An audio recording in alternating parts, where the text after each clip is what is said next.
All, welcome to the second session of these webs we are organizing from Wipro Foundation on child protection and child well-being during the pandemic, voices from the field. Yesterday, we had the first day of these sessions where we had Sindhu Nayak and Professor Shanta Sinha. Today, we have two other expert resource persons. We have Dr. Kavita Jangam from NIMHANS, and we have Swagata Raha as our speakers this evening. Good evening to all of you. Before we get to the speakers, again, I'll just run through how we have planned the sessions. Some of you might have been there yesterday, but some of you might have just joined today. Each speaker will share their views and experiences with the issues that they've been working on for around 15-20 minutes. I'll be introducing each speaker briefly and also act as a timekeeper. Just to announce that there is around 4-5 minutes left towards the end of each speaker's presentation. I'll switch on my video and post a message on the chat individually to the speakers. We would like the sessions to be interactive and participative, and we had a very good discussion yesterday after the presentations by the two speakers. So we would request you as and when the two speakers are speaking and after hearing them to post your questions on the question and answer button, which we have, and not on the chat window, please. It helps us to collate and share it with the speakers. This we hopefully will address some of the queries, concerns, challenges that you are facing with respect to your own work with children across the country. As a quick hygiene check, I request you to please ensure that you have renamed yourself to indicate your name and your organization. The sessions, like as we pointed out yesterday, will be primarily in English. We have requested the speakers to use a mix of English and Hindi as might be possible by them. As and when it does not get too technical, we will try to translate or not translate, summarize at the end of the speaker's presentation, like we did yesterday, but provided it does not become too technical. So without further delay, let me move on to our first speaker today. First speaker is Dr. Kavita Jangam. Thank you for being with us here today, ma'am. Dr. Kavita is an associate professor of psychiatric social work in child and adolescent psychiatry at NIMHANS, Bangalore. She is also the coordinator for the Parent-Child Wellbeing Clinic at NIMHANS Center for Wellbeing, Bangalore. Dr. Kavita will be sharing with us about psychosocial issues of children and socio-legal management of child abuse. Dr. Kavita, you'll have about 15-20 minutes. And yeah.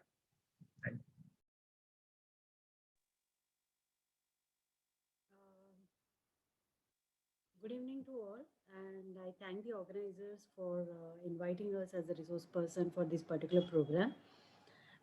So as introduced, first I'll share my screen. Yes.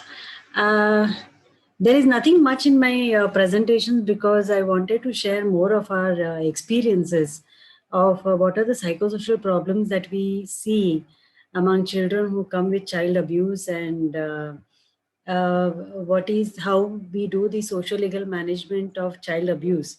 The very more than child abuse, child sexual abuse specifically, I would like to talk about.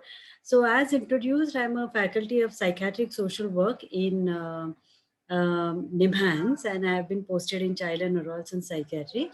So to give a little information about our institute and our child and adolescent psychiatry, many of you will be familiar with the NIMHANS.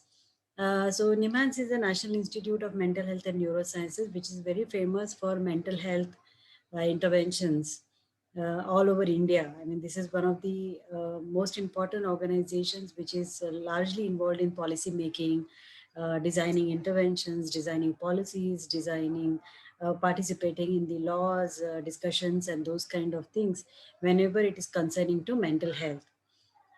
So in NIMHANS, we also have a Department of Child and Adolescent Psychiatry. I would say that in India, this is the only child and adolescent psychiatry department, which basically focuses on the mental health of the children and adolescents from 0 to 18 years. So since it's a hospital setting, we do get a large amount of children, large number of children suffering from mental health issues. But the issue over here is that if you look at the WHO framework of school mental health, only 11%, 10 to 12% of the children, those who have severe mental health issues, tend to come to hospital setting. Because all of us know the stigma attached to mental health facility. Not many families and parents and children are comfortable coming to mental hospital setting for treatment. So only 10 to 12% of the children who suffer from severe mental health issues, for example, depression, self-harm, severe psychiatric mental illnesses.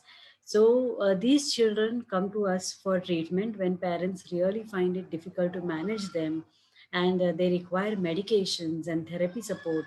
That is when the parents bring the children to us.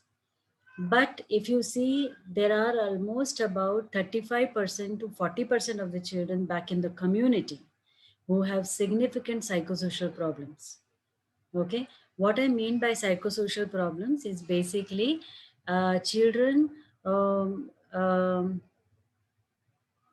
psychosocial problems in the sense the children who have family issues related to families, problem related to parenting, problem related to families, having alcoholic parents or parents with mental illness, or there is a domestic abuse, domestic violence in the family, neighborhood is not good, substance abuse in the neighborhood, criminal activities in the neighborhood, or conflict, war, those kind of activities. So there are about 35 to 40% of the children back in the community, probably more than that, who have significant psychosocial problems, and they're at risk of developing mental health issues. So we see large number of children back in the community who have substance abuse problem, who have run away from home, or they have aggression problems, children who come in conflict with law, these kind of things. And that basically stems from the environment that they come from. Okay. So if you look at, so there is a lot of community bearing on the children, the family bearing on the children, and these children also needs to be addressed. So NIMHANS is, of course, it's a hospital clinical setting, but being in NIMHANS, we also take active part in providing inputs to the organizations back in the community, be it NGOs, INGOs, schools, or different organizations, corporate sectors, organized, non-organized sectors. So we actively provide them our inputs in terms of how the mental health issues of children can be prevented. Okay, so we work in coordination with various organizations like CWC, JJB, or different NGOs, INGOs, provide them support in terms of training and those kind of things. Understanding that there are a large number of children in the community who may not come to clinical setting for treatment. So for the prevention of mental health problems, we go to the community, and especially from the Department of Psychiatric Social Work, that has been the larger focus of interventions. Uh, so if you look at, I would like to talk about what are the psychosocial issues and where do they stem from. Okay, so if you look at the psychosocial issues of the children, they basically stem from the influences that all these layers, for example, the family, school, community, all these layers, that they have influences on the child development. So child doesn't develop on its own. There are a lot of other influences which are taking place. Okay, so first influences, if you see the peers and individuals, this is a socio-ecological theory of child development. Very simply, I will try to explain this particular theory. So the first, the innermost thing, if you see the individual and its peers, the individual's own factors, okay, own personality of the child. If the child is introvert, extrovert, or very outgoing, social, or very shy, okay. So child's own personal factors, child has poor self-esteem or poor self-concept, okay, and his peer circle, that has an influence on child's development. Second level, if you see the family, okay, the second most layer, the family. where we look at various family factors which can influence the child development, which can also pose a significant problems for child development. Okay, so these factors are positively influencing as well as negatively influencing. So there are families where there is a good family bonding, there is a good parenting practices, and there are, good support systems and etc. But even there are families where children are suffering with abuse and violence within the family. There are parenting practices which are really very poor, very punitive. Okay, so we in our institute, whenever we get the children, we often do a very systematic assessment of what is child's family interaction is like. And almost in every cases, there are family issues. Okay? Almost in every case that comes to our institute for treatment, there are family issues. Sometimes the family issues overweigh the child's problem. So there are independent family problems which needs to be sorted out, and then only we can focus on the child's mental health. So family issues are significant for the child's development.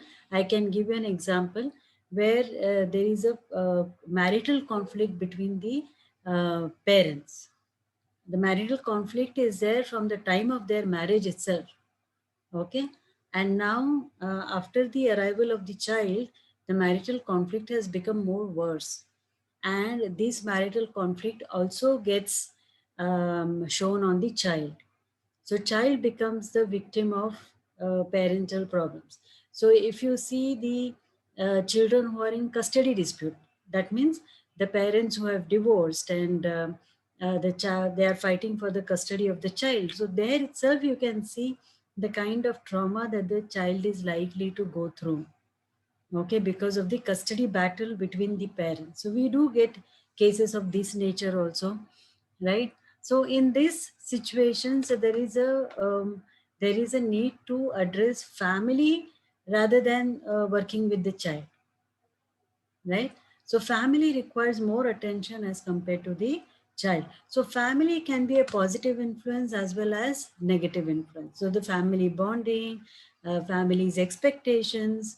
You might be knowing that how families have higher expectations for their children in terms of their skills, their academics, and their performance.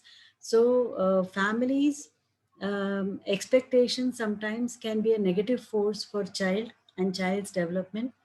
Families' attitudes towards the children, families' history, the history of mental illness or history of previous violence and those kind of things, the antisocial behaviors in the family. So all these issues can cause a significant issues for the children.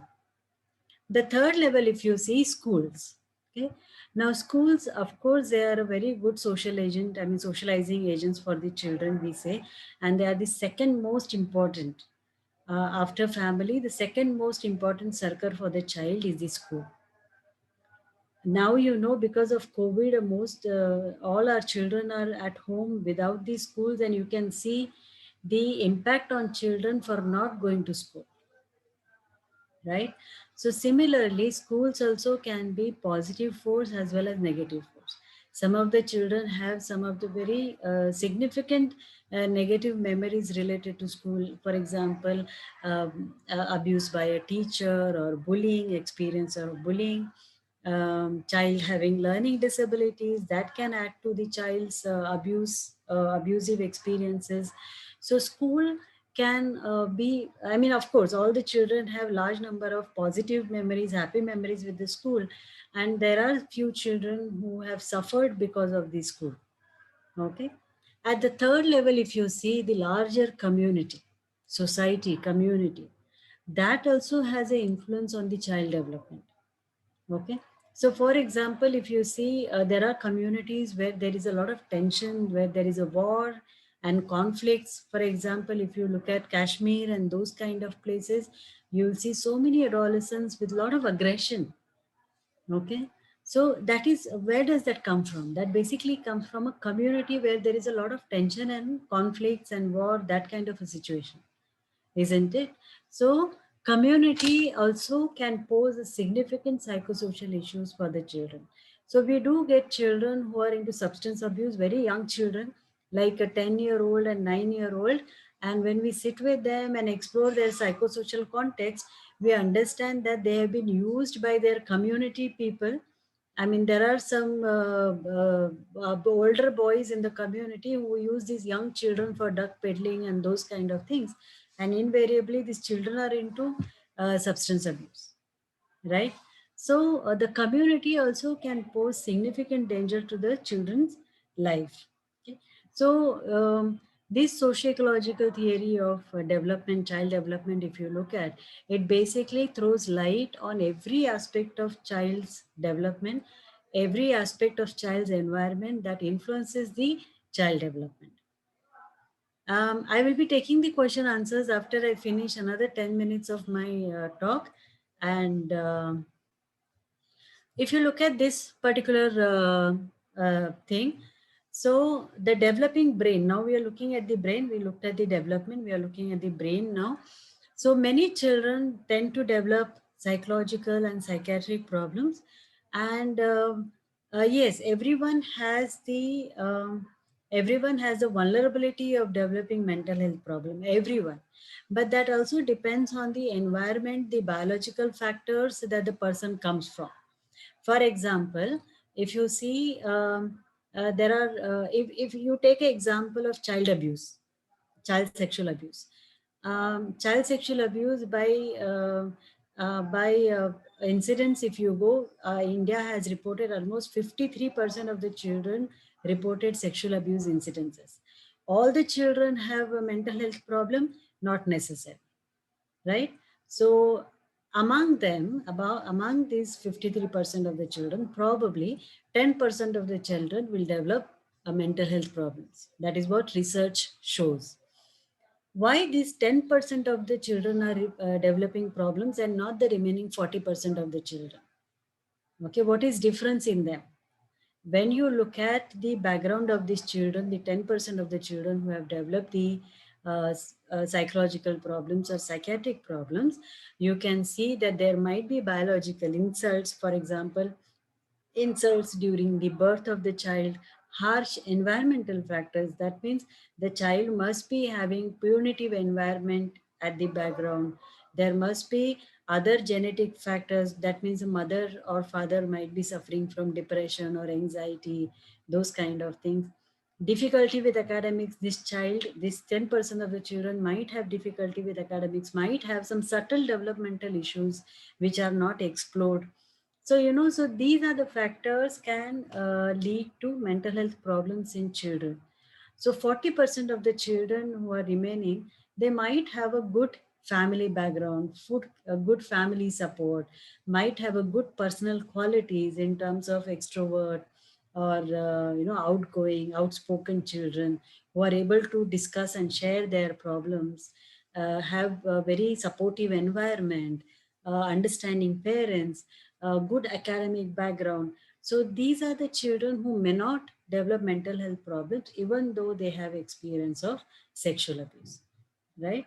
So these factors, the environmental factors, biological factors, genetic factors, a child's academic performances, developmental factors, have a large of, contribute immensely towards the development of the mental health issues. In terms of sexual abuse, if you see, why certain children develop mental health problem. As I told you, that 10% of the children out of those 53% who reported sexual abuse, 10% of the children might have developed the mental health problems. So what are those factors which lead to mental health problems among children, the victims of sexual abuse? So abuse, there are certain abuse related characteristics, for example, age of the victim, sex of the victim. So we have seen that the older children from the age of 10 and above tend to have more mental health issues after the experience of sexual abuse as compared to much younger children, because younger children somehow have the social support or their capacity to deal with the, or they don't understand what is sexual abuse basically means. Sex of the victims, we have seen more of the women or more of the girls develop mental health issues as compared to boys.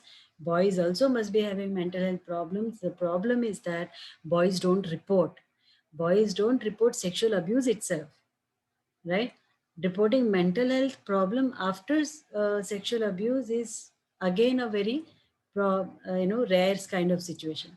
Frequency, severity, and duration of the abuse, relation with the perpetrator, we have seen that incests cause more mental health problems as compared to abuse by the strangers.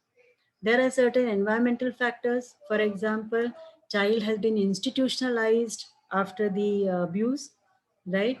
That can cause a significant trauma to the child because the child is going from familiar environment to completely non-familiar environment, and which can be quite threatening. Poor social support, re-victimization. So child has been abused at one place and goes to another place for a help and gets victimized there again. That can cause a trauma. Legal issues, the legal very significant or very negative legal issues can cause mental health problem for the child. Family disengagement. If the parents have divorced after the abuse, okay, then the child might feel guilty and might develop mental health issues. Child's own personal factors, if the child already has a very poor self-esteem, poor confidence, the abuse has led to pregnancy, and child's own earlier history of trauma can cause more mental health psychological problems in the children. Now, as per our experience, I would just like to throw light on some of the issues that we are encountering as mental health professionals when we are doing social legal management. What I mean by social legal management is that the children who need legal support, there is also need to address the psychosocial issues of the child. Okay, it's not just providing the legal support. Of course, there are other professionals who are providing legal support, but here in NIMHANS, we are providing them the psychosocial support, and how that psychosocial support can coordinate with the legal aspects. That is what we look at.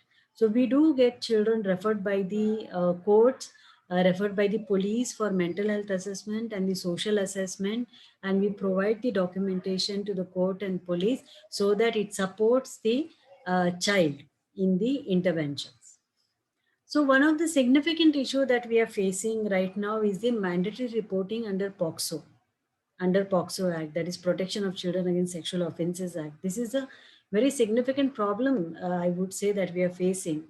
Of course, mandatory reporting came up with a very good intention that many more people should report abuse. But what we are experiencing is that whenever we have a child who comes to us with emotional or psychological problems and reports sexual abuse to us, um, and when we talk to the child and family about mandatory reporting, the parents and the child refuses to come back for even treatment. They don't want to report the abuse. Almost, I would say that 99% of the parents have refused to report the incident. And there are many reasons, and their concerns are genuine.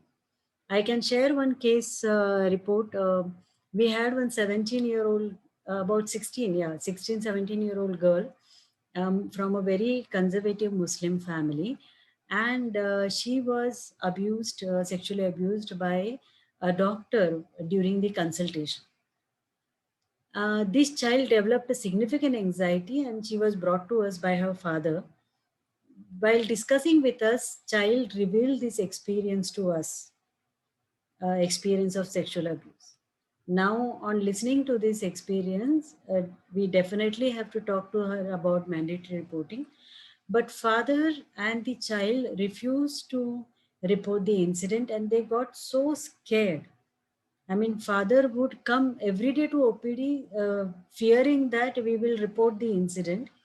And he would fall on our feet saying that please don't report because after 1 or 2 years, I have to get my daughter married if someone comes to know about it, no one will marry her. What is going to be her future? The parents, and they were to the extent that they threatened us with suicide, that if we go on reporting the incident, they will commit the suicide. Because they are so scared for the stigma in the community and what is going to happen to the future of the child, the legal processes.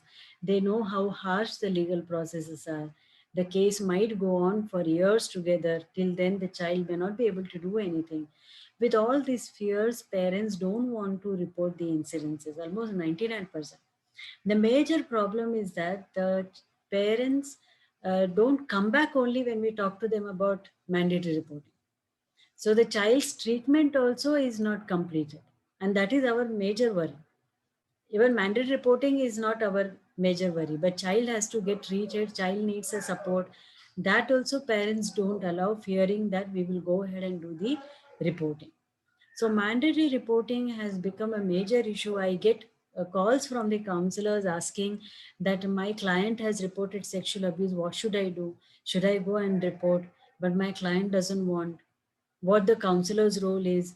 So all these issues are significant psychosocial issues, especially for the Indian families where we bother too much about stigma and the legal processes. And we know that the people in legal sphere do not have much of sensitivity towards the children and the families. So that becomes a significant issue, the way children are treated, the way parents are treated. So that becomes, sometimes these processes cause a significant trauma to children and the families themselves. I know mothers of children with sexual abuse who are literally depressed. I mean, they really come into the clinical depression. I mean, they need a treatment. To that level, they have become depressed because whatever is happening with the child in the legal issues. So mandatory reporting has its own advantages and has its own disadvantages. It's just that very thoughtfully we need to decide on each case basis.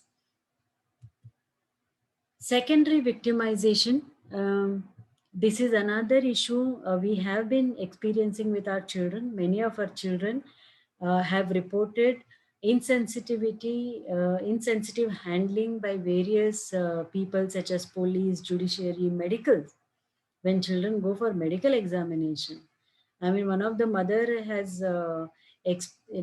shared her experience that her 6-year-old child daughter was sexually abused, and when the mother took the child for medical examination, they had to wait almost 4 to 5 hours before the medical examination started. Even in medical examination, there were some 7, 8 doctors who were holding child's hand and legs just to take the vaginal swab, and the child was traumatized there. I mean, the actual experience of sexual abuse also was not that traumatic than what happened during the medical examination. So this trauma, what happens during court procedures, police examination, medical examination, they can be extremely traumatic, as even the child may not be bothered about the primary incident, what has happened. But all these things which keep repeating, that might be more traumatic for the child. And it is important that we train all the stakeholders in how sensitively to handle the child and the families. It's very important. And we need larger manpower in terms of support persons to support the families and the parents who are going through these battles. So these are some of the issues that I wanted to highlight over here.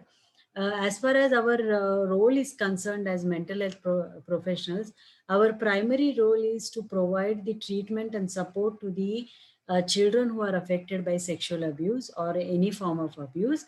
We provide a lot of services to children in the institutions in terms of direct counseling, therapy, and those kind of things.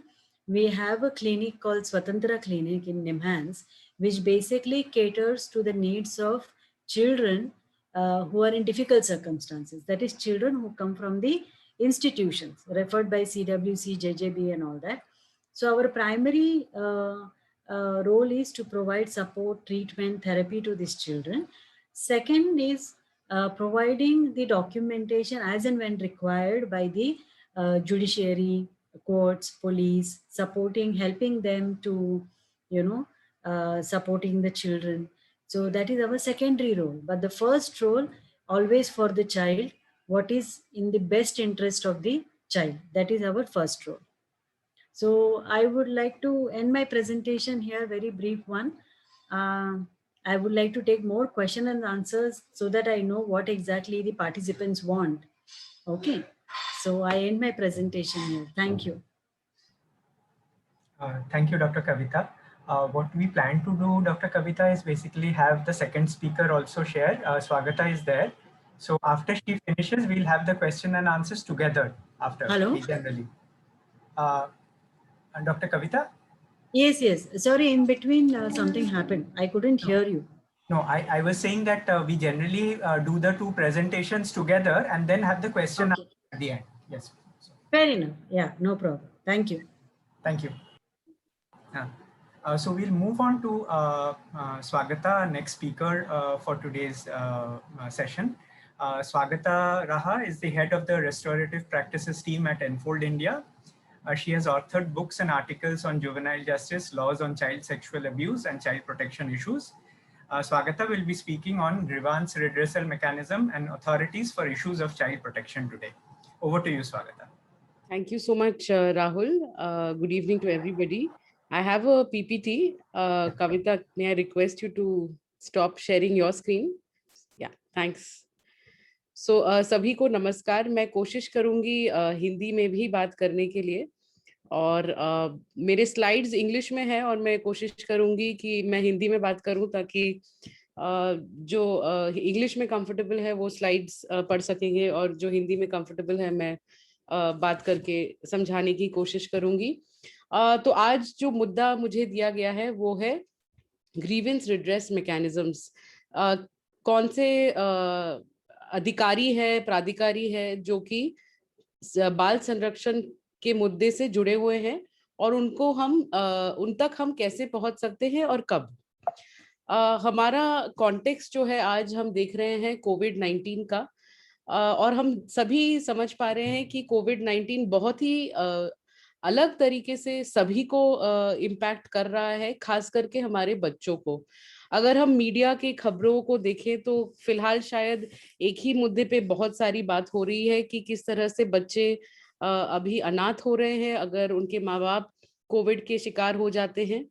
पर अगर हम इसको थोड़ा और broadly देखें, Covid हर बच्चे को impact कर रहा है, और कई सारे बच्चे हैं जो अपनी स्थिति की वजह से या अपनी आइडेंटिटी की वजह से और भी ज्यादा वल्नरेबल होते हैं।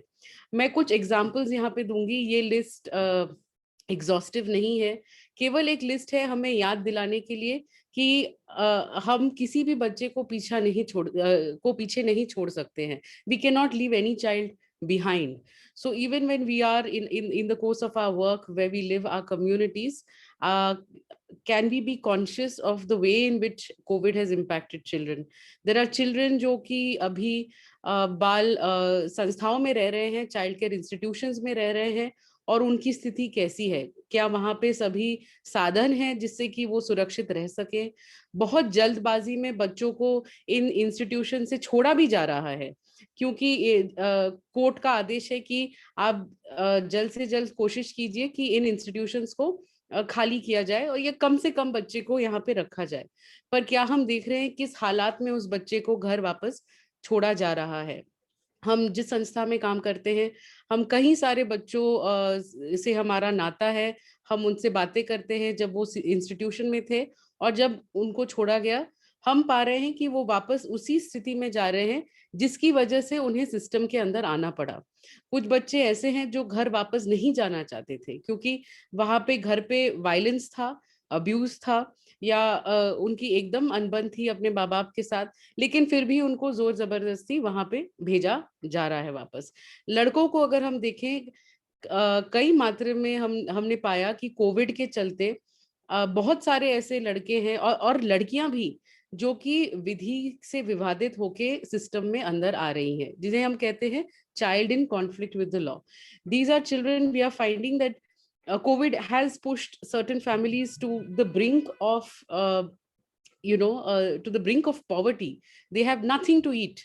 So for these young boys, young girls, no means of livelihood available, with the kind of restrictions there are, they are being pushed into crime. So we are seeing children now entering the system for stealing babies, for selling babies, or for stealing laptops, for stealing phones, or you know, breaking in and committing thefts and robberies. So ये भी हो रहा है. साथ ही हमको सुनने में आ रहा है कि लड़कियों की चुपके से शादी कराई दी जा रही है, जो कि कल शांता जी ने भी बात की थी इसके बारे में.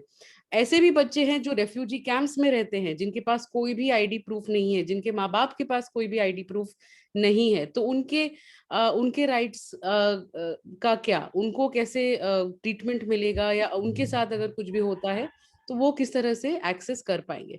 तो अगर हम देखें, कोविड हर बच्चा जो भी जिस किसी भी स्थिति में है, उसका एक इम्पैक्ट हो रहा है बच्चों पे. तो कानून के बारे में अगर हम बात करें, सबसे मुख्य कानून यहाँ पे होगा हमारा juvenile justice care and protection of children act 2015. ये वो कानून है जो लागू होगा, एकमात्र कानून है जो लागू होगा अगर हम विधि से विवादित बच्चे के सिलसिले में कुछ भी कार्यवाही करना चाहे. साथ ही ये कानून लागू होगा जब हम ऐसे बच्चों के साथ हम ऐसे बच्चों को रिस्पॉन्ड करना चाहेंगे जो कि देखरेख और संरक्षण के जरूरतमंद बच्चे होते हैं. So this is the overriding law for both categories of children in conflict with the law, as well as children in need of care and protection. And I will unpack this in a bit for you. So who are these children in need of care and protection? यहाँ पे हम देखते हैं ऐसे बच्चे आते हैं जो कि हमारे लेबर लॉस के विरुद्ध काम कर रहे हैं, या जिनको ट्रैफिकिंग की संभावना है, या वो ट्रैफिक हो चुके हैं, जो वायलेंस फेस कर रहे हैं घर में रहते हुए, या जिस किसी के साथ भी वो रहते हैं वहां पे, जिनका कोई घर नहीं है, जिनके कोई माँ बाप न हो, या जिनकी शादी करने की संभावना है उनके माता पिता द्वारा. और जैसा हमने कहा कि ये जेजे एक्ट जो है, विधि से विवादित बच्चे, उनको भी शामिल करता है इस कानून में. तो हम देखेंगे कि किन अलग अलग प्रकार के प्राधिकारी इस कानून में दिए गए हैं, और अन्य कानून में भी. आपने शायद सुना होगा इसका नाम जुवेनाइल जस्टिस बोर्ड.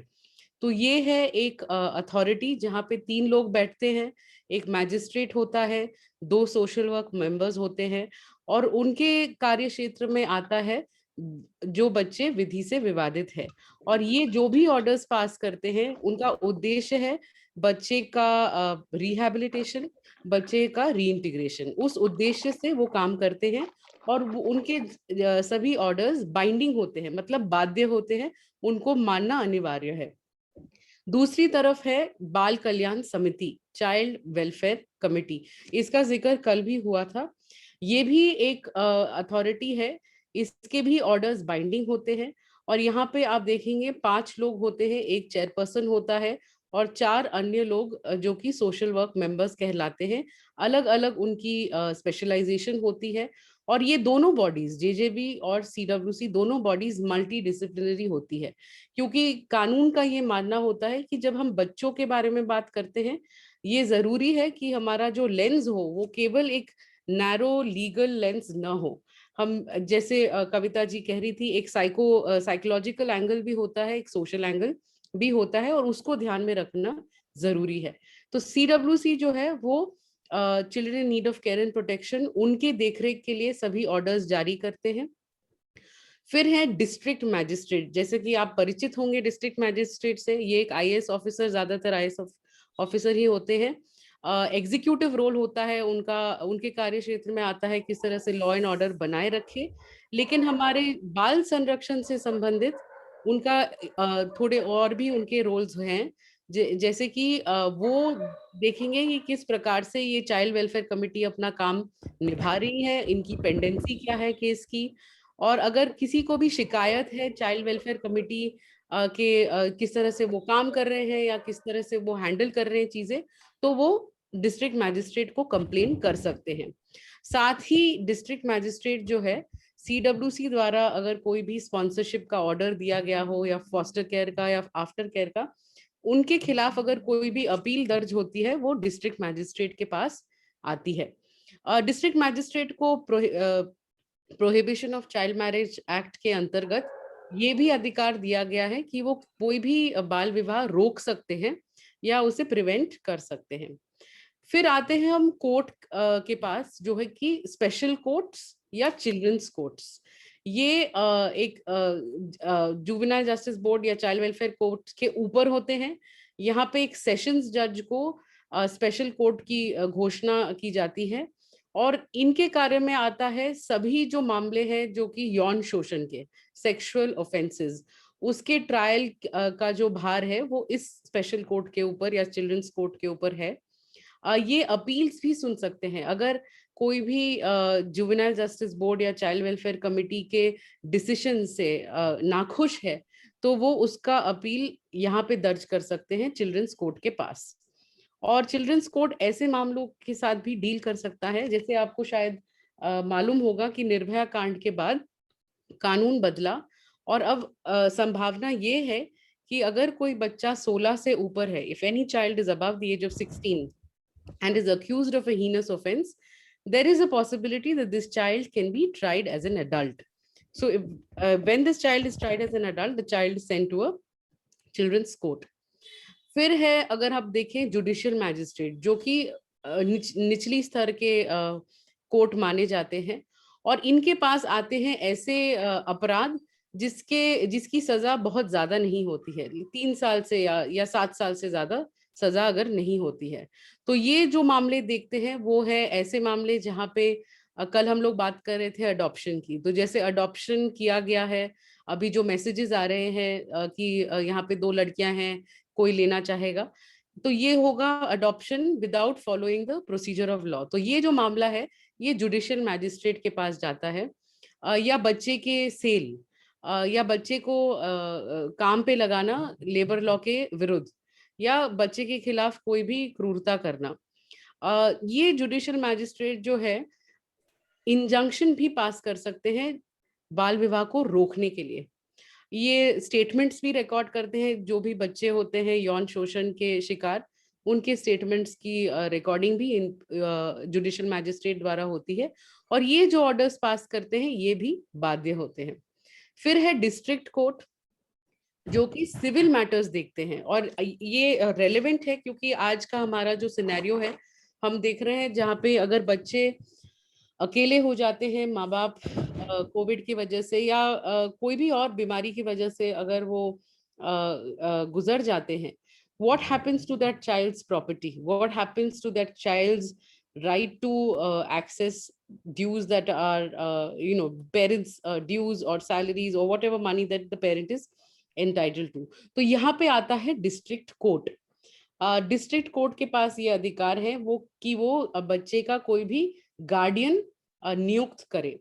तो ये गार्डियन हो सकता है उसके परिवार का कोई भी और सदस्य हो, या हो सकता है कि माँ बाप के दोस्त या कोई भी हो जो खड़ा होके सामने आता है और कहता है कि मैं इस बच्चे का केयर लूंगा, लेकिन वो गार्डियन की हैसियत से आते हैं, न कि अडॉप्शन की हैसियत से। तो ये जो है, ये जो प्रोसेस होगा, ये एक सिविल कोर्ट, जैसे आप जानते होंगे फैमिली कोर्ट एक सिविल कोर्ट है, वहां पे होता है। अडॉप्शन का जो डिसीजन होगा अल्टीमेटली कि वो जो ऑर्डर पास होता है वो भी ये डिस्ट्रिक्ट कोर्ट ही पास करते हैं। साथ ही ये डिस्ट्रिक्ट कोर्ट जो है, अगर बाल विवाह हो जाता है और बच्ची चाहती है या बच्चा चाहता है कि उस बाल विवाह से वो निकले, तो वो जो अर्जी वो डालेंगे वो है डिस्ट्रिक्ट कोर्ट के सामने। फिर हम आते हैं commissions for protection of child rights, जिसे हम बाल आयोग कहते हैं। ये राष्ट्रीय स्तर पर भी है और हमारे स्टेट लेवल पे भी मौजूद है। You have what is known as commissions for protection of child rights at the state and the national level। और ये जो बॉडी है इसको एक ह्यूमन राइट्स इंस्टीट्यूशन की हैसियत से देखा जाता है, जैसे कि national human rights commission, women's commission, minorities commission, ऐसे बहुत सारे कमीशंस हैं इंडिया में। इनका रोल है एज अ मॉनिटरिंग अथॉरिटी। इनको ये देखना है कि बच्चों को जो भी कानून में दिया गया है क्या वो काफी है, क्या उसका पालन हो रहा है, और क्या करना चाहिए सरकार को ताकि बच्चे का जो अधिकार है वो और मजबूत हो। वो इंक्वायरी भी कर सकते हैं, लेकिन ये याद रखना जरूरी है कि वो ऑर्डर नहीं पास कर सकते हैं, वो केवल सुझाव दे सकते हैं गवर्नमेंट को. They can only give recommendations to the government, and these recommendations are not binding. The government has to give a report on those recommendations, indicating whether they are accepting और रिजेक्टिंग दीज recommendations. आपने शायद news में देखा होगा, दिल्ली के जो commission है वो काफी एक्टिव है, और हाल ही में उन्होंने अर्जी भी लगाई सुप्रीम कोर्ट में कि प्रेग्नेंट औरतों को वैक्सीन मिलना चाहिए, या वो फॉलो अप कर रहे हैं कि बच्चे जिनके माँ बाप गुजर चुके हैं उनकी क्या जरूरत है. तो ये जो है कुछ कमीशंस बहुत ही प्रोएक्टिव है, लेकिन ये याद रखना जरूरी है कि ये जो बॉडी है वो एक इम्प्लीमेंटेशन अथॉरिटी नहीं है, ये एक मॉनिटरिंग अथॉरिटी है. बाकी काफी सारे लोग हैं, एंटिटीज हैं, अथॉरिटीज हैं जो जेजे एक्ट के अंतर्गत आते हैं, और जिनका रोल है कि बच्चे के संरक्षण को और बढ़ाया जाए. जैसे कि स्टेट लेवल पे स्टेट चाइल्ड प्रोटेक्शन सोसाइटी, पर ये जो है बॉडी आप देखेंगे इनको अधिकार नहीं दिया गया है कोई भी डिसीजन लेने का. इनकी जिम्मेदारी है कि कानून सही रूप से उसका पालन हो रहा है या नहीं, उसका इम्प्लीमेंटेशन हो रहा है, अगर बाधाएं आ रही हैं तो किस तरह से उन बाधाओं को हैंडल किया जा सकता है, और अवेयरनेस क्रिएशन भी इनका रोल है. पुलिस के स्तर पर अगर हम आते हैं तो दो चीजें अलग से दी गई है कानून में बच्चों के लिए. एक है बाल कल्याण पुलिस अफसर, चाइल्ड वेलफेयर पुलिस ऑफिसर. दूसरा है स्पेशल जुवेनाइल पुलिस यूनिट. तो यहाँ पे चाइल्ड वेलफेयर पुलिस ऑफिसर हर एक पुलिस स्टेशन में होना जरूरी है. तो हर एक पुलिस स्टेशन में जरूरी है कि आप एक अफसर को डेजिग्नेट कीजिए जो एएसआई रैंक से नीचे नहीं होना चाहिए, और ये अफसर जो है डायरेक्टली बच्चों के साथ डील करेंगे. लेकिन जैसा आप जानते हैं पुलिस में बहुत ज्यादा ट्रांसफर्स होते हैं. आपने शायद किसी को नियुक्त किया, उनकी ट्रेनिंग हुई, लेकिन 2 महीने चलते उनका ट्रांसफर हो गया. तो ये जो है एक सिस्टम जो है, कानून का इंटेंशन है कि ये स्पेशलाइज्ड लोग हैं बच्चों के नीड्स को समझने के लिए, लेकिन प्रैक्टिकली ऐसा होता नहीं है. स्पेशल जुवेनाइल पुलिस यूनिट ये डिस्ट्रिक्ट लेवल या सिटी लेवल पे होता है, और यहाँ पे जो है डेप्यूटी सुपरिंटेंडेंट ऑफ पुलिस या उनके ऊंचे अधिकारी होते हैं, और साथ ही सभी चाइल्ड वेलफेयर पुलिस ऑफिसर्स बाकी सभी स्टेशन से, और 2 सोशल वर्कर्स जिनमें से एक महिला होनी चाहिए, इस यूनिट का हिस्सा है. और ये यूनिट पूरा इनका जिम्मेदारी है कि वो पूरा कोऑर्डिनेशन करेंगी जो भी पुलिस का फंक्शन है बच्चों से रिलेटेड.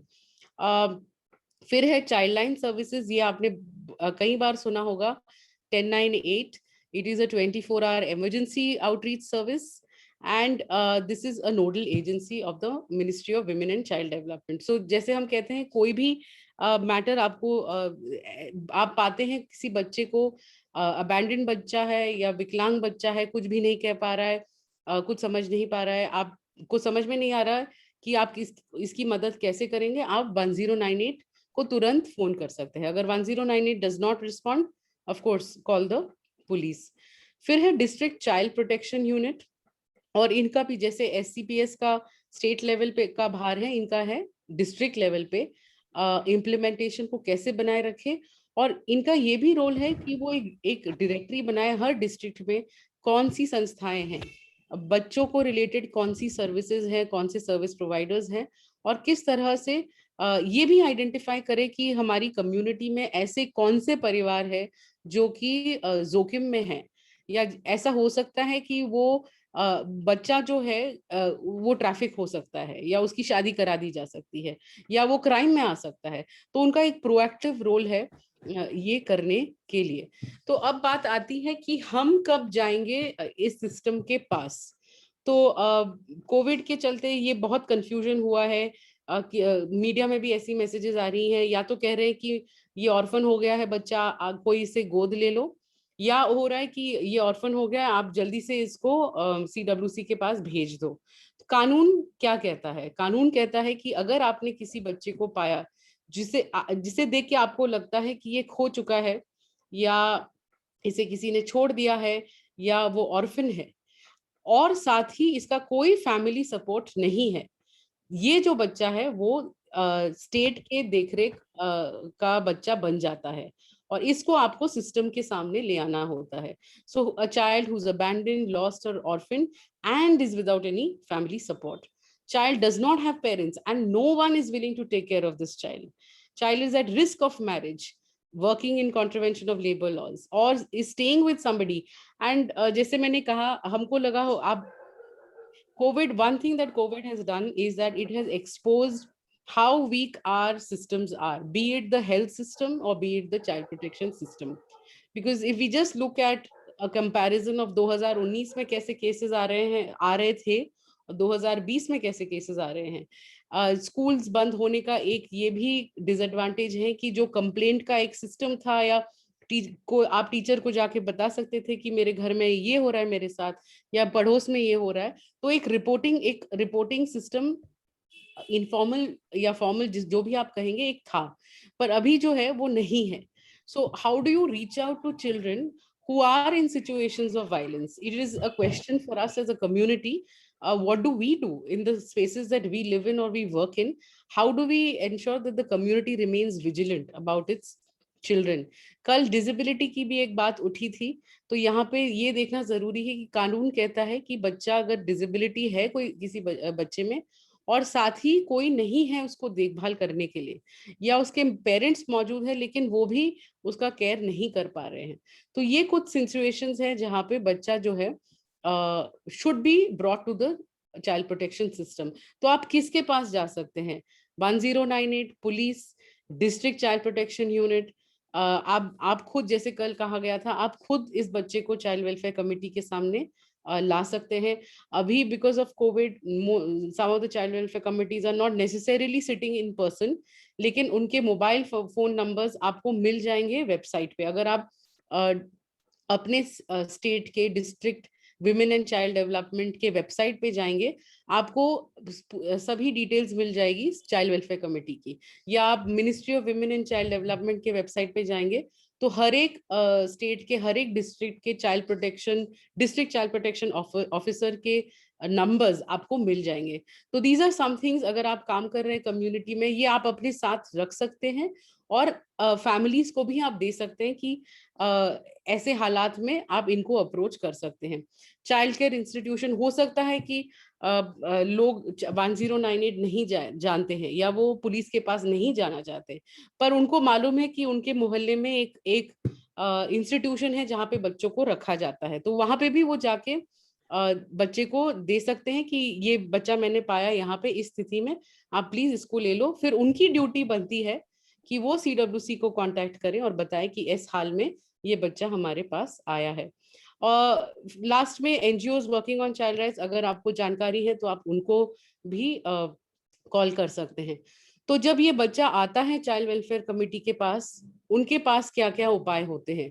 तो सबसे है कि तुरंत इस बच्चे को क्या जरूरत है. शायद इस बच्चे को तुरंत शेल्टर की जरूरत हो सकती है, मेडिकल केयर की जरूरत हो सकती है, तो उसे आप दिलाइए. उसके बाद होता है एक social investigation report to try and find out what is the state of this child, what is the background, and thereafter what are the decisions that this committee can take. So the law recognizes that sending a child to an institutional space is really the last option.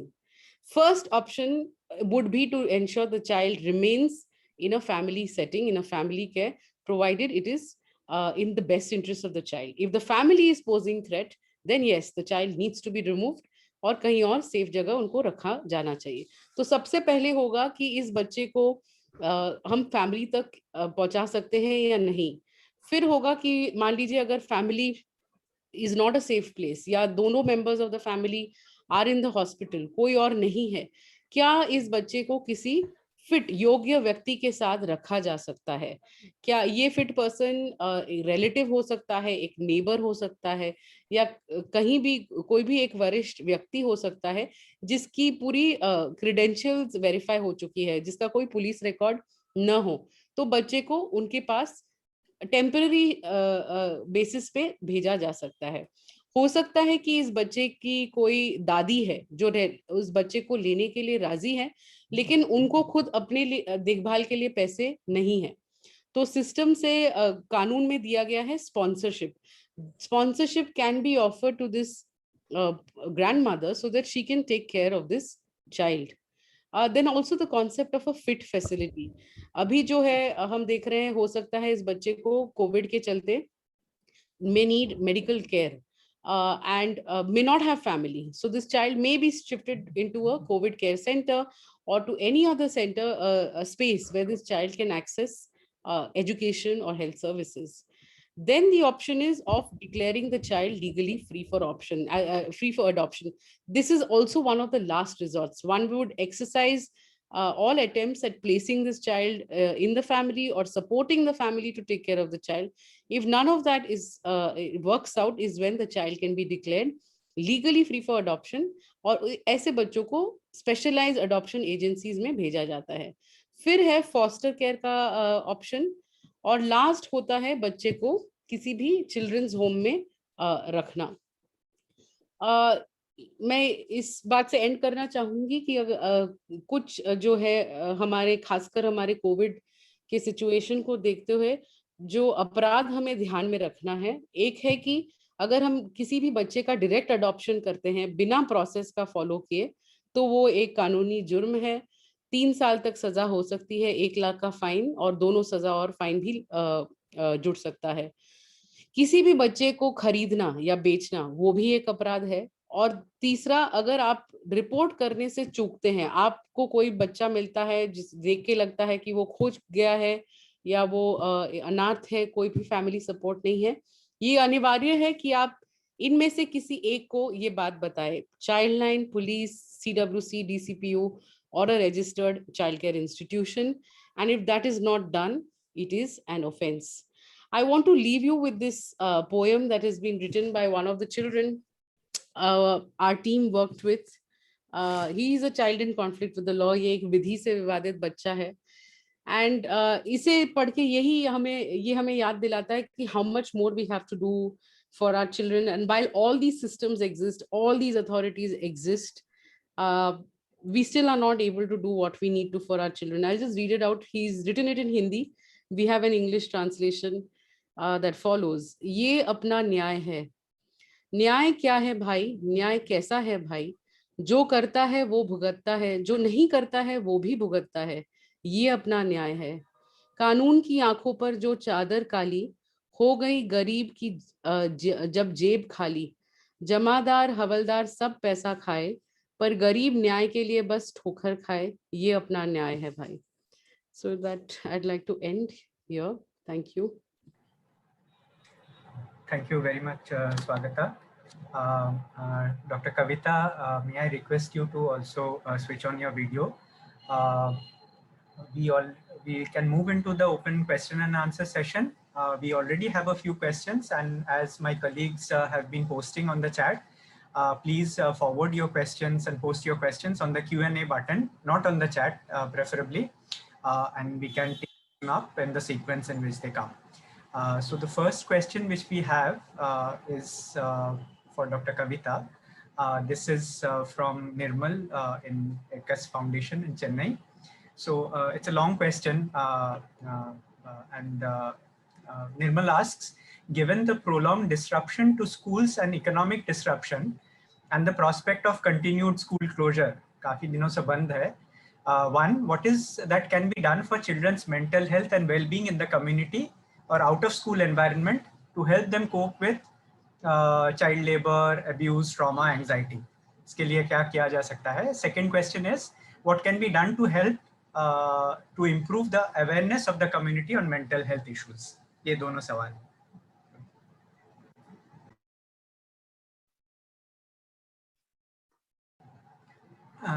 Kavita ji, आपको unmute करना. भूल गई. Okay. मैं यही बताना चाहूँगी, thank you for the question. मैं हिंदी में बात करूँगी, नो प्रॉब्लम, क्योंकि बहुत सारे लोगों ने हिंदी में क्वेश्चंस लिखे हैं. ठीक है, तो मैं ये बताना चाहूँगी कि फ़िलहाल बहुत सारे ऑर्गेनाइजेशंस है बैक इन द कम्युनिटी, बहुत सारे वॉलंटियर्स है. अगर आप देखें तो हमारे निम्हांस के wellbeing volunteers almost 400 wellbeing volunteers community में हैं. तो अभी ये ऑर्गेनाइजेशंस और वॉलंटियर के साथ हमारे बहुत सारे ट्रेनिंग प्रोग्राम्स हो रहे हैं जिसमें हम इन बच्चों के बारे में बात कर रहे हैं. कि इन बच्चों को कैसे सपोर्ट किया जाए। तो ये जो वॉलंटियर्स हैं, अगर वॉलंटियर्स और एनजीओज जो है कम्युनिटी में, अगर वो एक अच्छा सोशल मैपिंग करते हैं, रिस्क मैपिंग, ओके, जिसको हम कहते हैं कि रिस्क मैपिंग अगर आप कम्युनिटी में करते हैं तो वो पता कर सकते हैं कि ऐसे कौन से पॉकेट्स है कम्युनिटी में जहाँ पे वनरेबल बच्चे हैं, फॉर एग्जांपल स्ट्रीट चिल्ड्रन या फिर out of school children, child labour, ऐसे कौन से बच्चे हैं जिनको सपोर्ट की ज़रूरत है और इन बच्चों को कैसे सपोर्ट किया जाए। तो बहुत सारे ऑर्गेनाइजेशंस अगर रिस्पॉन्सिबिलिटीज लेते हैं, हम उनको ट्रेनिंग देने के लिए भी तैयार हैं कि इन बच्चों को कैसे सपोर्ट कर सकते हैं in terms of providing overall psychosocial care. तो मैं जब साइकोसोशल केयर के बारे में बात करती हूँ तो उसका मतलब सिर्फ ये नहीं कि बैठ के काउंसलिंग करें, क्योंकि काउंसलिंग से ज़्यादा करके प्रॉब्लम्स, मतलब सारे प्रॉब्लम्स बच्चों के सॉल्व नहीं होंगे। बच्चों को कॉम्पनसेशन की ज़रूरत है, सपोर्ट की ज़रूरत है, स्कूल्स बुक्स वगैरह उसकी ज़रूरत है, ठीक है। तो ये वॉलंटियर्स और एनजीओज इसकी फैसिलिटेट कर सकते हैं कम्युनिटी में, okay, provided they have a good training and understanding of the situation. तो we can tap on the social resources, जिसको हम बोलते हैं सोशल नेटवर्किंग रिसोर्सेज, जैसे एनजीओज है, वॉलंटियर्स है, इनको टैप करें, उनको एक छत के नीचे लेके आए और उनको ट्रेन करें ताकि वो जाके इन बच्चों को सपोर्ट कर सके। I hope that gives the answer. Thank you, Dr. Kavita. We have an दूसरा दूसरा क्वेश्चन क्वेश्चन था, हाँ, improving awareness community mental health. Right. Yes, mental health की अवेयरनेस कम्युनिटी में बहुत ज़रूरी है, क्योंकि अभी भी इवन दो अभी लोग इतने पढ़े लिखे हैं, लेकिन मेंटल हेल्थ के बारे में अभी भी बहुत सारा स्टिग्मा कम्युनिटी में है। और जैसे मैं आपको एक एग्जांपल दूंगी कि जब भी लोग निमैंस का नाम सुनते हैं तो पहली बात उनके दिमाग में आती है कि अरे ये तो मेंटल हॉस्पिटल है, मेंटल हॉस्पिटल कौन जाएगा, है ना। तो कम्युनिटी में mental health awareness is very important. Schools के द्वारा हम कर सकते हैं मेंटल अवेयरनेस, जैसे हम स्कूल मेंटल हेल्थ प्रोग्राम्स करते हैं, specially from our department, psychiatric social work के डिपार्टमेंट से। स्कूल्स में जाके टीचर्स को और जो भी स्टेक होल्डर्स हैं उनको हम मेंटल हेल्थ ओरिएंटेशन, बच्चों के मेंटल हेल्थ ओरिएंटेशन के बारे में ट्रेनिंग करते हैं, ताकि वो समझते हैं कि बच्चों के प्रॉब्लम्स को कैसे समझा जाए। कॉमन एग्जाम्पल मैं आपको देना चाहूँगी, स्पेसिफिक लर्निंग डिसऑर्डर और डिसेबिलिटी बहुत सारे बच्चों में पाया जाता है, हाइपर एक्टिविटी बहुत सारे बच्चों में पाया जाता है, लेकिन आज भी बड़े से बड़े स्कूल में भी इसके बारे में वो बात नहीं करना चाहते, ओके, क्योंकि उनको 100% रिजल्ट चाहिए, हर एक बच्चे को पास होना चाहिए। उसकी वजह से बच्चे के ऊपर बहुत सारा टेंशन होता है, बर्डन होता है, पनिशमेंट्स होते हैं, राइट। तो ये कॉमन इंफॉर्मेशन हम स्कूल्स में देते हैं, उसी तरह से हम कम्युनिटी में मेंटल हेल्थ अवेयरनेस कर सकते हैं। तो starting with schools, take neighbourhoods, there are different organisations, community based organisations, community based workers, community level workers, paediatricians, इन सबको एक मेंटल हेल्थ अवेयरनेस देना बहुत ही जरूरी है। Thank you, Dr. Kavita. Thank you. The next question is for Swagata, and I think there is a follow-up question also. This is from Nomita, who works with Gubachi in Bangalore. What is the position of a rural child who is under 16 but seeks to go to another state for the purpose of continuing education? The child's mother is no more, father has migrated out, and the larger family is in agreement and is willing to support this move. The child's brother is not an adult yet, but is keen his sibling continues education through an institution that can board his sibling.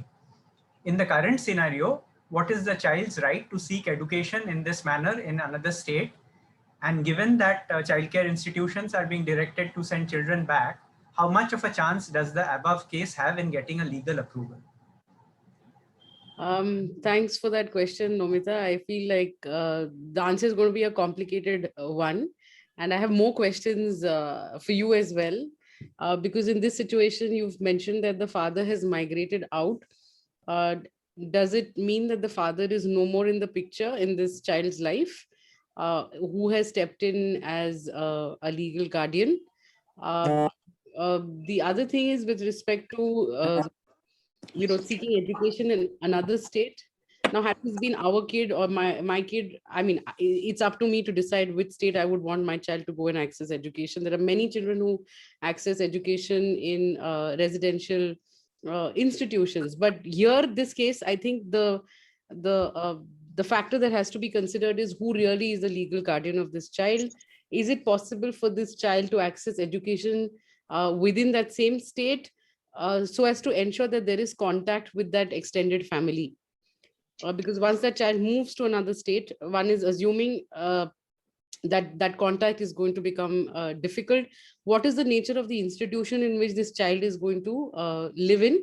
Is that an institution that is a childcare institution, or is it a institution that facilitates education, or is it a hostel that is attached to a school?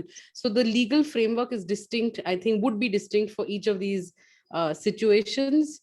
The follow-up question is that CCIs are being directed. So they're not being directed. This is what the Supreme Court said, that, proactively try and identify and send them back. But this is what happens on the ground when there is an outbreak of COVID. They just empty their institution out. They just try their best to send children back, especially when the state childcare institutions do not have the facilities or the staff to really cater to children and ensure that they are safe during COVID. So how much does a chance this case have? So again, I think it would depend on your responses to the question. Yeah. Can I answer that now? Go ahead, Nomita. Yeah. Yeah. Swagata, thank you for that very good presentation, both the presentations. So the case in question is, so the legal guardian, in a sense, is the child's grandfather, who actually now is very old, unable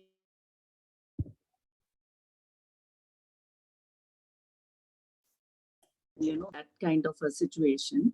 The child is keen to continue studies but cannot because schools are closed. And the next school is 8 kilometers away in a rural place. So therefore, accessing education is not a possibility. That is one. The child's brother is in the other state in question and was keen that the child, that his sibling move to the same place so that the sibling gets a chance. The institution is a childcare institution, but under pressure to empty the institution, therefore is unwilling to compromise the current, inmates of the institution, right? So that's the scenario. Yeah, so the grandfather has stepped in as a guardian and can take this decision. But because you're saying the other sibling is in a childcare institution, the route for this child's admission would be through the child welfare committee. So if the grandfather says that I am no longer in a position to care for this child, or temporarily I'm not in a fit, I'm not fit to take care of this child, then one route could be to explore is to produce that child before the jurisdictional CWC. Now the trouble here is that they are in a different district and the child's sibling is another district. But maybe we can speak offline, Nomita, and explore what can be done here, depending on where is this, which locations are you talking about, and what is possible. Having said that, movement right now is very, very difficult. So even if this were to happen, how would the family ensure that this child moves from the current setting to this to this other state? That is also something that has to be I think figured. And the other thing is this childcare institution, what is the capacity in which it is running? Is it running as a childcare institution, or is it running more like an educational institution? Because that has also created confusion in terms of registration requirements and oversight of the child welfare committee. No, it's a child care institution, and they partner with other organizations for the education part of it. okay, then the question will arise like why this particular childcare institution, and that can be justified in some way to say that, okay, because the sibling is also living there. But I don't know. I mean, maybe we can connect We'll take it offline. offline. Yeah. Yeah. It doesn't seem like there's a really clear legal recourse on this, right? Yeah. Thanks, Swagata. Thanks, Nomita. Another question from Kushal for Swagata. Kushal is from Samet Shala. Do all these bodies which you are talking about, Swagata, involved in child protection and well-being processes, do they work in conjunction with each other or independently? So that's Yeah, unfortunately, they work independently. Sometimes they contradict each other, they override each other. While the law does require them to work in a more collaborative manner, and the district child protection unit can play that role, you know, really of liaising between everybody. The child welfare committee in particular, no one understands what that is because of the name also. Like they say, for instance, the police look at them as an NGO. So if the child welfare committee summons the police or asks for certain information, they are not taken seriously because the police say, you know, you are just a committee. So there is also this lack of understanding about each other's functioning and role. But having said that, there are also good examples of them coming together and working, where civil society has been strong, and where, you know, there has been a good district child protection unit who has been able to facilitate that kind of linkage. Thank you, Swagata. A question from Nirmal, who had the first question for Dr. Kavita. Can you provide guidance or pointers on how to initiate and carry out risk mapping in a community? Ma'am, you have to unmute. I always forget this. So risk mapping in the community, basically we are looking at the small communities where there are most number of vulnerable children are. So for example, you look at small villages, you look at small tribal areas, you look at small slums where children are most vulnerable individuals right now there, right? So looking at, suppose if you take one single community and do the thorough assessment of how many children are there in the community, you know, you can start from the thing of how many children have received immunization, how many children are on their own, how many children are out of school, how many children. So there are various parameters or there are indicators, you know, child health indicators on which you can map the children in those particular communities, right? What we call it a social mapping in the community. So that can be done for various individuals, starting from children to old age persons, okay, depending on your interest and depending on your organization's visions, like to whom you provide the services. So start having these health indicators of the child. For example, in one particular community, how many children have received immunization, how many children have developmental problems, how many children are out of school, how many children are left on their own, how many children, for example, how many adolescents are there above the age 10-year-old, about 8 children, how many of them are there, how many of them are going to school and not going to school, working at some places. So all these indicators can be kept and looked at small communities. Okay, that is what we call it as social mapping. We often find that in every community there are certain pockets where you find these children who are extremely vulnerable. Children are vulnerable in all the places, but these pockets can be the center of your interventions. Okay, so any villages or any tribal areas or slums, these children can be targeted. So that is how we do. And this assessment is done with the leaders in the community, with the significant people in the community. In a way, we carry out the participatory rural appraisal. I mean, if there is someone from the social work background will understand PRA techniques that we use, isn't it? To look at the social resources in the community. In a similar fashion, we can do the risk assessment, risk mapping for the children. Thank you, Dr. Kavita. Thank you. There is another question for Swagata. Again, I think Swagata's questions seem to be very micro case study based, and I don't know whether this is the right forum. I'll just pose the question, and maybe I had a follow-up question after related to both Nomita's and this question. In our community last month, this is from Vaibhavi. In our community last month, a child died of suicide and family at large was responsible for vulnerability. The case was registered at Childline and CWC. After inquiry, they concluded it by holding school responsible for not connecting with child throughout the year and support him when they need it. Can you share how we should take this forward? We want the village to be a safe place for every child, and something like this should not be repeated in future. Can you also share restorative practices?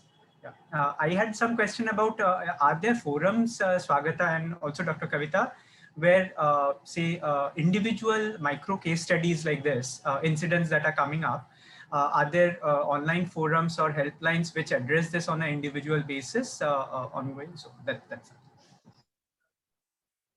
Yeah, I am sorry to hear about this case, and maybe Kavita can also weigh in on this.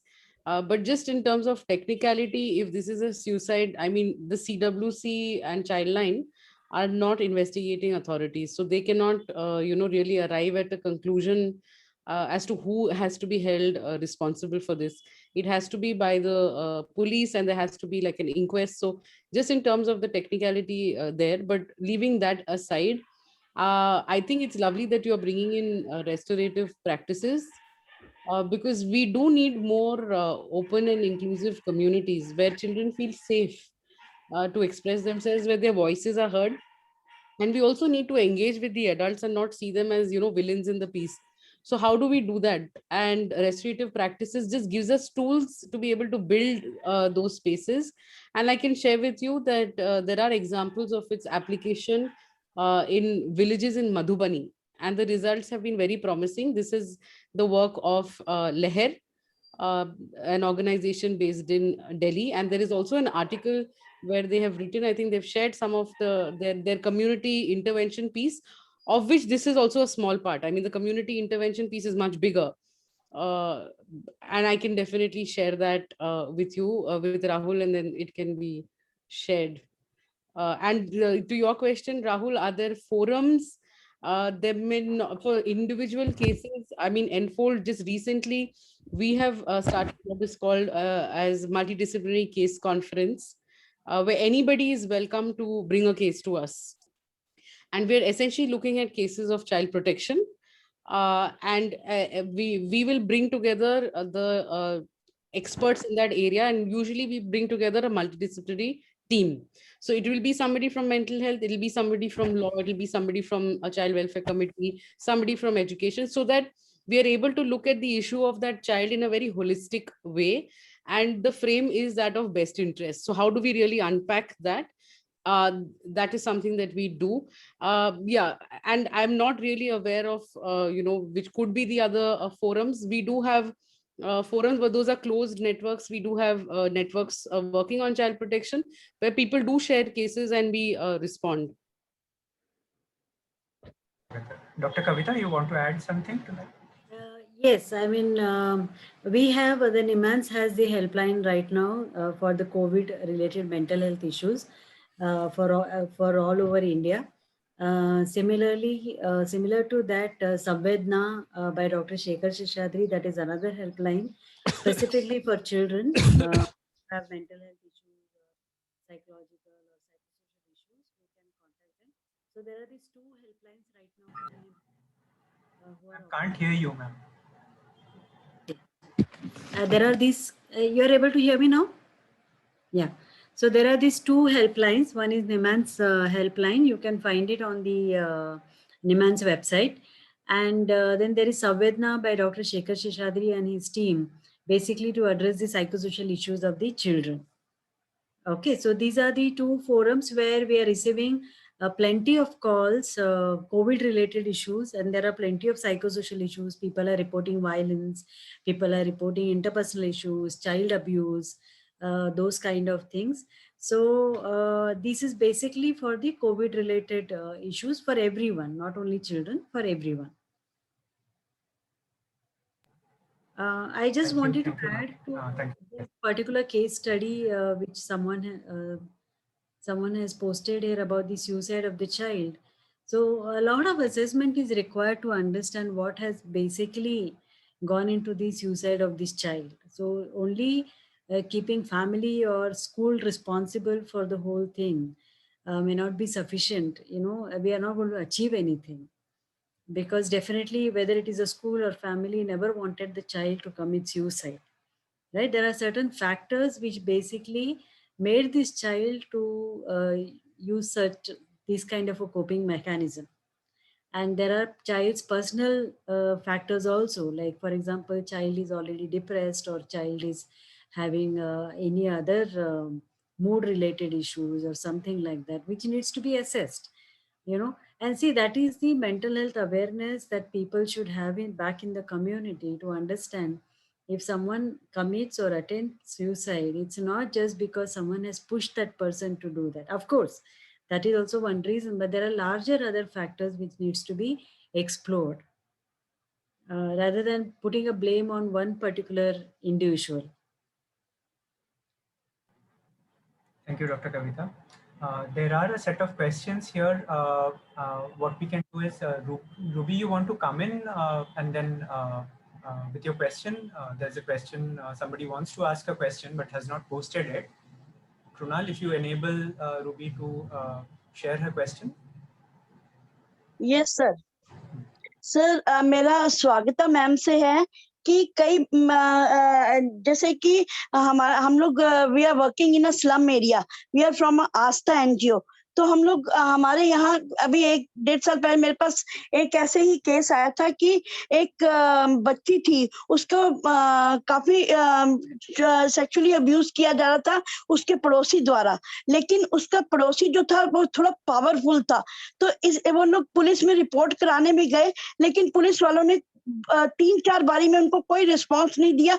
उन्होंने उनको कोई वो नहीं किया, उनको मना कर दिया कि नहीं हम लोग नहीं कुछ कर पाएंगे और उनको वापस भेजे. ऐसा अगर किसी के पेरेंट्स के साथ होता है तो हम उसको कैसे हेल्प कर सकते हैं? हाँ रूबी जी, थैंक यू आपके सवाल के लिए. तो ऐसा मतलब पुलिस जो उन्होंने आपको मना किया था वो भी एक कानूनन जुर्म है, लेकिन वास्तविक बात ये है कि कभी ऐसी स्थितियां आती है कानून में रहते हुए भी वो मना करती हैं. तो यहाँ पे 2-3 ऑप्शंस होते हैं. एक, आप वरिष्ठ पुलिस के वरिष्ठ अधिकारी के पास जा सकते हैं, उनके सीनियर ऑफिसर के पास जा सकते हैं, ये बताते हुए कि इन्होंने मेरी कंप्लेंट लिखने से मना कर दी है. अगर वो काम नहीं आता है तो आप पुलिस कमिश्नर तक एक अर्जी डाल सकते हैं. अगर वो भी नहीं होता है, आप सीधे स्पेशल कोर्ट को भी जा सकते हैं. तो अगर आप कौन से स्टेट में काम करते हैं आस्था जी? कौन सी सिटी में काम करते हैं आप? दिल्ली. हाँ, तो दिल्ली में तो मतलब दिल्ली में तो बहुत वहां पे बहुत सारे एनजीओज हैं.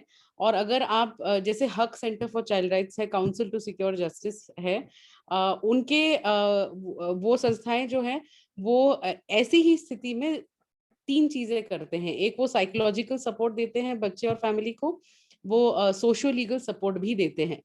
तो अगर आपको ऐसा केस मिलता है कम्युनिटी में, आप उनसे जरूर संपर्क कीजिएगा अगर आपको पुलिस से कोई दिक्कत होती है, क्योंकि वो आए दिन पुलिस के साथ काम करते हैं और ऐसे ही केसेस में वो मतलब रिपोर्टिंग में भी मदद करते हैं और साथ ही यस मैम, हमारे सोशल वर्कर थे, फिर उन्होंने आगे तक ये बात करके फिर इसको सॉर्ट आउट किया था. ये सुन के अच्छा लगा कि वो सॉर्ट आउट हो गया. तो मतलब यही है कि हमको पुश करते ही रहना है. दिल्ली जैसे जगह में भी ऐसी बातें मतलब ऐसी चीजें होती है, अवेयरनेस के होते हुए भी, इतने सारे ऑर्गेनाइजेशंस के होते हुए भी. Thank you, Ruby ji. Thank you, Swagata. A few more questions. I think we are nearing the end of today's session. Just a few more questions, really, what we have pending. One for Swagata from Mani, who works with Gubachi, if I understand correctly. Can an orphan child in a temporary shelter home be shifted to another organization in the same city which supports education till she finishes her degree?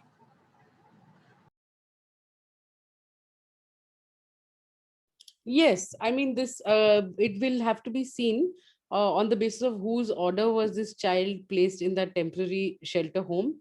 And she can certainly be shifted to another organization because the law is created to enable the development and the progress of that child.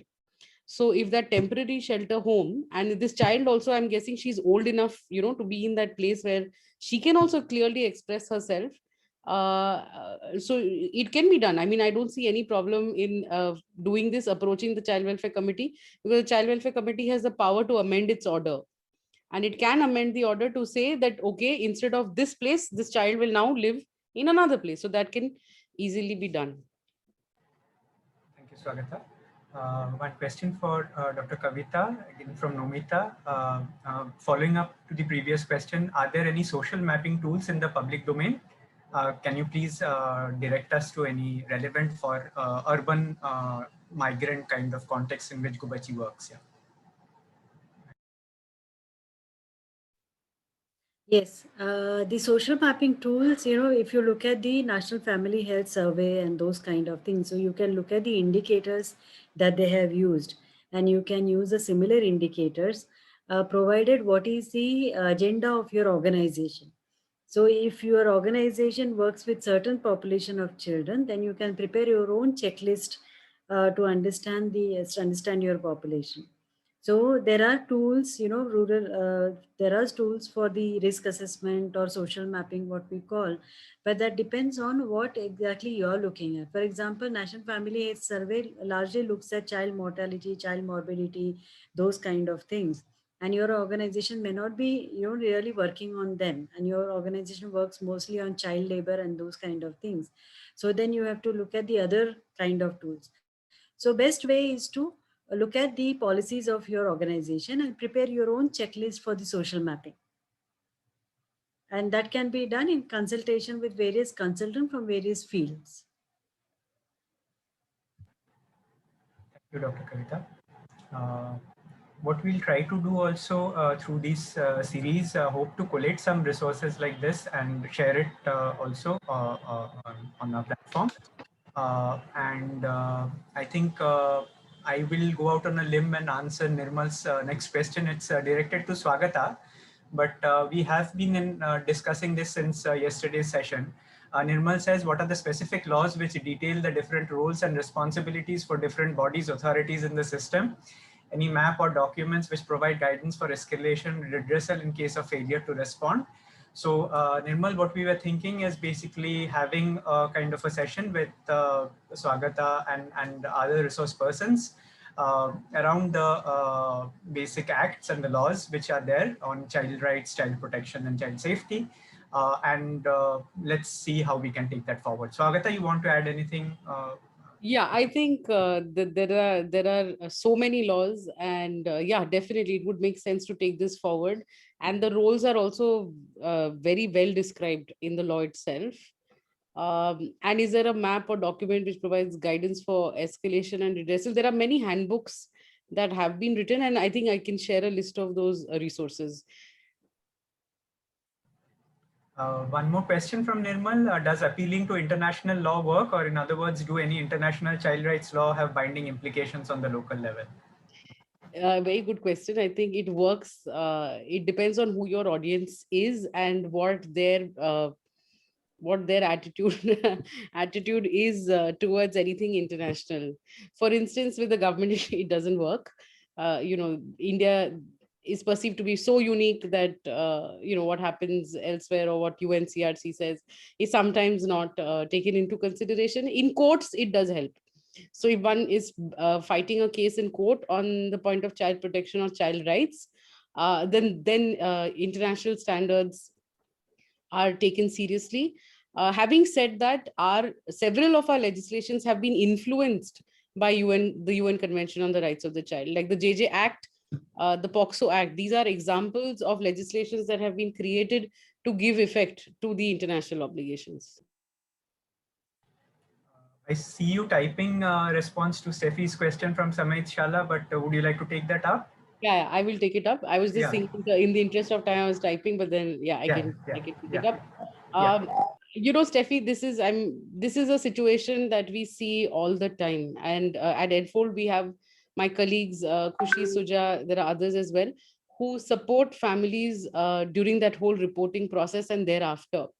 And there, as Kavita will also tell you, there are so many factors why this child does not want to, say anything against the accused. The accused could be a family member, somebody they know, that the pressure is just too much.